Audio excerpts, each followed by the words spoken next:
good 4-1 win today. First of all, what do you make of the game? Yeah, I thought it was okay.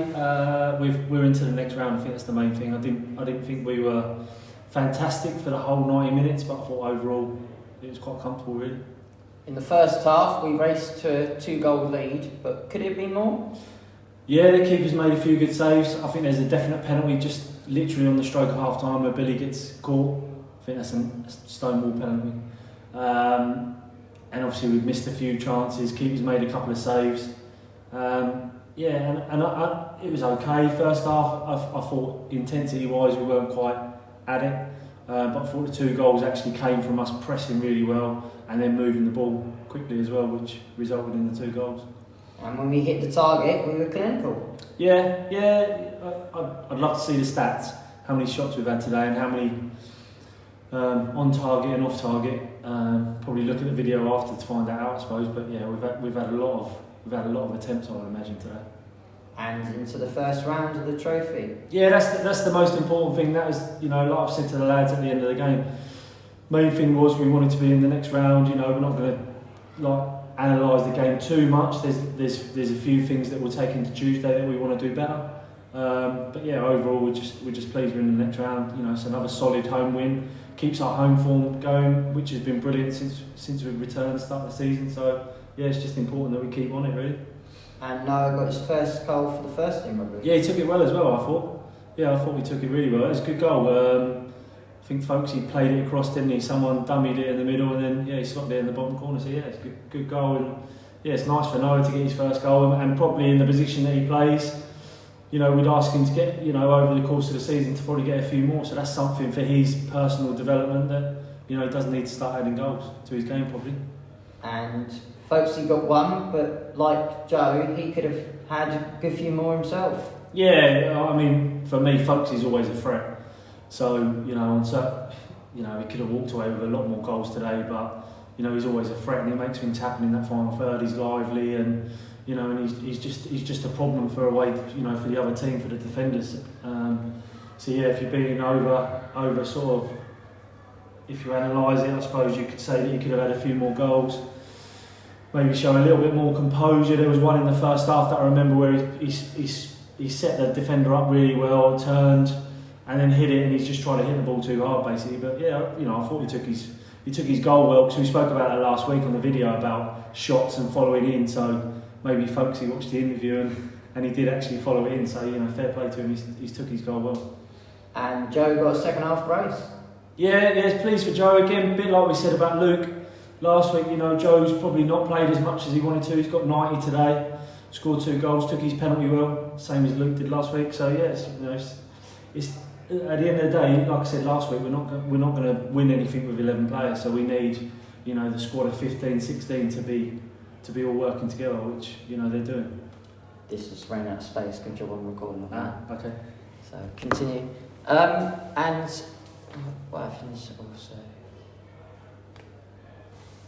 Oh yes, the penalty handball. Well, I'm not making excuses and I'm not trying to be Arsene Wenger. I genuinely didn't say it because we were about to bring Luke on, and Luke had the wrong shirt number on, so we had to sort that out before we could get Luke on. So I was busy trying to get the subboard ready, sort Luke's top out, and then in the meantime, while that's happened, obviously I've heard the melee, and then I've had to turn to Kai and Owen on the bench and said, "What's happened?" So I genuinely didn't see it. So I know their defenders were saying that he didn't handball it, but it looked, from what the lads have told me on the bench, they were saying it looked, stone wall really. So we didn't have the best of angle, but it looked like handball from where we were. Yeah, I mean, to be fair, the Sixers, he's had a few moments in the game, I think, where a different referee might look at a few incidents differently. That he's dived in a few times. So yeah, like I said, I didn't see it, but the lads on the bench were adamant that it was a penalty and a red card. So overall, the higher league status kind of reflected in the result. Yeah, I mean, it was it was comfortable. I thought they made it tougher in the second half. I thought first half we didn't really. I didn't think we was at our brilliant best, but like I said, we had 2 moments in the. I mean, we still dominated the game in the first half, but I thought they carried a little bit of a threat on the break, which I did say to the lads that they did. Going forward, they had a bit about them. I thought we dealt with that largely in the first half, and two sort of moments of quality, and like I said, when we pressed a little bit more aggressively, we got the 2 goals. And then second half, I thought, really, what helped them, I mean, their number 7's trampled overnight. Referee's seen it, referee knows that he's kicked out, and he's given him a yellow card, so I don't know why. That's only a yellow card offence. But I think off the back of that gave them a little bit of impetus, and then the referees then allowed them to take a throw on from probably about 15 yards forward to where it is.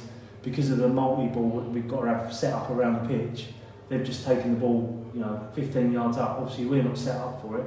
Referees allowed it, yet he stopped throws all game long. I mean, you've watched it, he was making everyone go back for the throws the whole 90 minutes, yet on that one he's allowed them to go 15 yards forward, take a throw, which obviously they've done, fair play to them, they've taken full advantage of it and scored. And then off the back of that, those 2 incidents, which happened within the space of about a minute, that just give them a little bit of a spark. And they started being very physical with us. And I thought really the referee could have protected us a little bit better, and he didn't. But again, what's pleased me is the way we've reacted to that, because for those couple of minutes afterwards, we did look a bit riled, because the lads probably felt they weren't getting much protection. But thankfully, they've settled down on the pitch.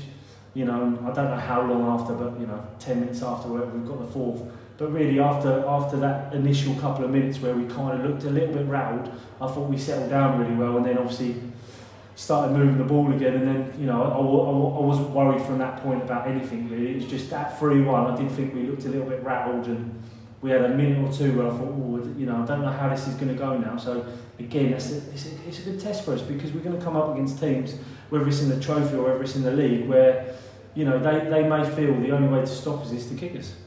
And then you're looking for the referee to look after you and protect you a little bit. And I didn't think at times he did that today, if I'm honest. Morphew said after the game that he'd never let the goal down, because what he thought of it. Yeah, it's an annoying one, isn't it? Do you know what I mean? I mean, you want to build clean sheets, that builds confidence, it helps with momentum, as does winning games. So it's annoying, because like I said, for me, fair play to them, they've taken full advantage of it, but the throws, we'll watch it back on the video, but at the time, live, during the game, it looked like they'd taken it 15 yards forward, which obviously is massive, because 15 yards forward, put it in line with the 18-yard box. Our players are not ready for it to be thrown from there, and their strikers, 15 yards ahead of where we're expecting the throw to be taken, and he's run through. And to be fair, I think Marco saved the initial one, didn't he? If I'm right in thinking. So I mean, Marco's done well to save the initial one, and then the lads followed it in. So yeah, it's an annoying one. Look, it's not something we're going to worry too much about tonight, because like I said, the main thing is we're through, and I think we're comfortably through as well. So that's the most important thing. But it is annoying, because the referee's there to manage the game, and I don't think he's managed the game at that point for those 2 incidents. But at least we won the game from.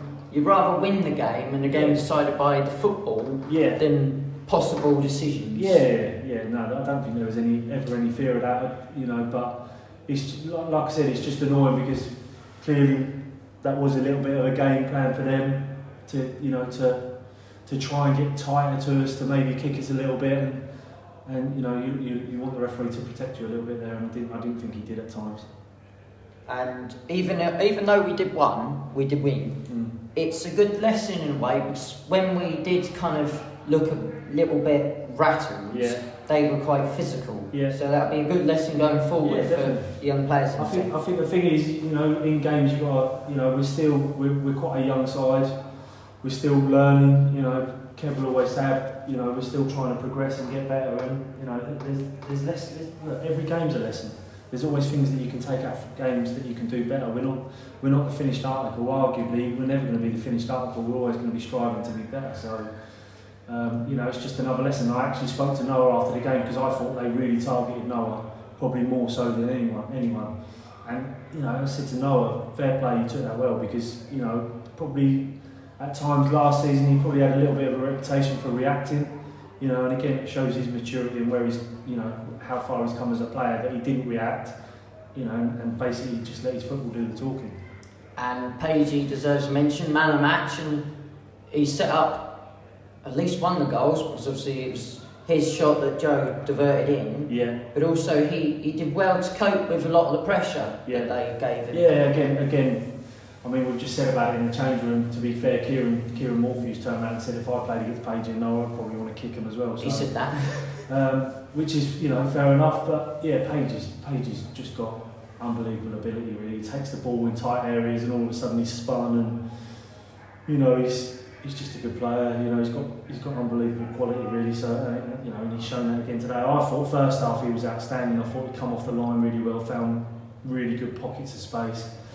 And my biggest thing with Page is, for him to really kick on and progress as a player is to add even more goals and assists, because I think he's capable of doing that. A bit like we go back to Folksy, do you know what I mean? You look at Folksy and Pagey today, Pagey's come away with no goals but an assist, like you say, and Folksy's come away with a goal and an assist, I think I'm right in saying. So, which, still good, but if you're being like hypercritical and you're asking a little bit more, then you're asking for a few more goals and a few more assists, which I think they're both capable of doing. But again, a bit like I'm saying about that's part of their development, isn't it? Their progression as a player, which they're both good players. They've both got loads of potential to get even better, I think.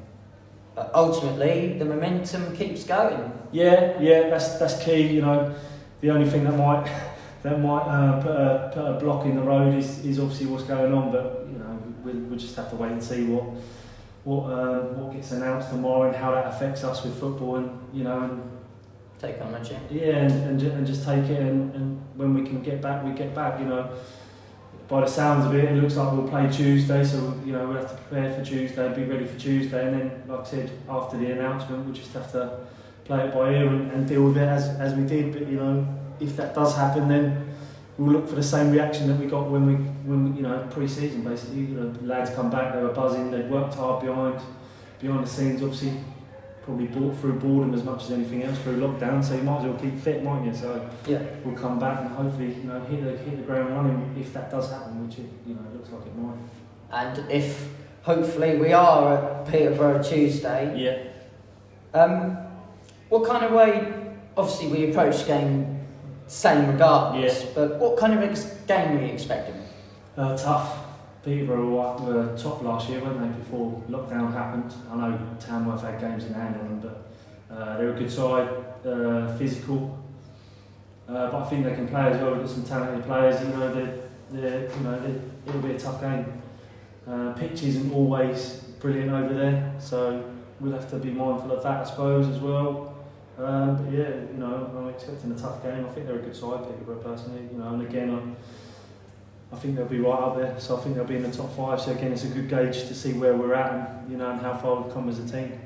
And we went there in the last game before lockdown. I know, I said that today. Yeah, and say that today. They'd scored about 88 goals before that, but we held them to a 0-0 draw. Yeah, it's weird how it's worked out, because I said that to Mano on the way here, because obviously it broke this morning about the possible lockdown and that. So me and Mano were talking about it in the car on the way up here. I mentioned it then. It's ironic.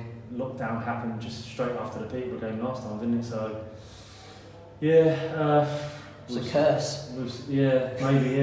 Don't go to Peterborough anymore. But I mean, I've got family in Peterborough, so I shouldn't say too much about it. But just see it's just weird, isn't it? How timing wise, how things throw in there. But I mean, look, if Tuesday happens, which at the moment it looks like it is, and we've got to assume it is, we've got to go there and be right and ready to roll, really. So we'll make sure we're prepped right, and if I'm honest, I hope it does go ahead, because I love football, so I want to be, I want another game, really. So fingers crossed. Oh, definitely, and it'd be great to keep, as I said, the momentum and being in second place, just to kind of if we can play, even if it's the last game, just have one more game to solidify that second place spot. Even if we can or cannot return, whatever happens. We've got to make the most of it, haven't we? I think that's the biggest thing that's come out of lockdown, really. I don't know about you, but you've got to enjoy the things that you do, because as this pandemic's proven, it can get stopped at any time. Whether that's going down the gym or playing football or whatever it is that you do that you enjoy, going down the pub. All of a sudden these things are being stopped, and you probably take some of these things for granted. But like I said, we've just got to roll with the punches and hope we're back. If it does get stopped, we're back doing football again as quickly as possible.